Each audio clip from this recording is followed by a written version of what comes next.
युवकाच्या अपघाती मृत्यूनंतर पालिका आयुक्तांच्या दालनात शिवसेनेचे धरणे आंदोलन। सातपूर अंबड लिंक रोडवर झालेल्या एका दुर्दैवी अपघातात युवकाचा मृत्यू झाल्यानंतर नाशिक महानगरपालिकेत संतापाची लाट उसळली। या अपघाताला जबाबदार असलेल्या संबंधित महापालिका अधिकारी आणि ठेकेदारावर कठोर कारवाई करावी या मागणीसाठी प्रभाग क्रमांक 27 चे शिवसेना नगरसेवक आणि नागरिकांनी आज आयुक्त मनीषा खत्री यांच्या दालनात जोरदार धरणे आंदोलन केले।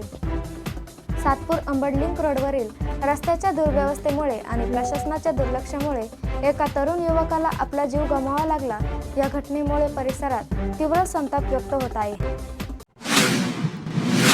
ठेकेदाराच्या आणि प्रशासनाच्या चुकीमुळे मृत्यू झाला आहे। त्या संदर्भात आज आम्ही आयुक्तांची भेट घेतली।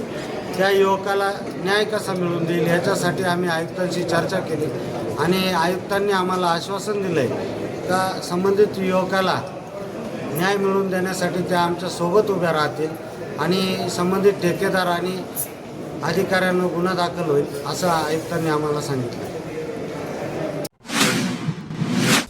प्रशासनाच्या हलगर्जीपणामुळे हा बळी गेल्याचा आरोप करत नागरिक आक्रमक झाले आहेत। नगरसेवक निवृत्ती इंगोले आणि नितीन दातीर यांच्या नेतृत्वाखाली प्रभागातील शेकडो नागरिक महापालिकेत धडकले।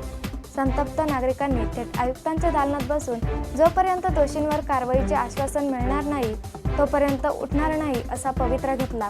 परिस्थितीचे गांभीर्य ओळखून शिवसेना गटनेते अजय बोरस्ते आणि उपमहापौर विलास शिंदे यांनी घटनास्थळी धाव घेतली। त्यांनी संतप्त नागरिक आणि प्रशासन यांच्यात मध्यस्थी केली।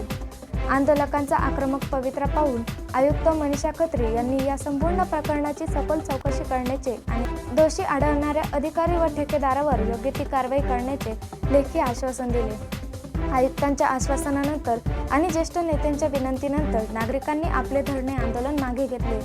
एका निष्पाप युवकाचा बळी जाणे ही अत्यंत दुर्दैवी बाब आहे। ठेकेदाराच्या कामात हलगर्जीपणा असेल तर त्याला पाठीशी घातले जाणार नाही।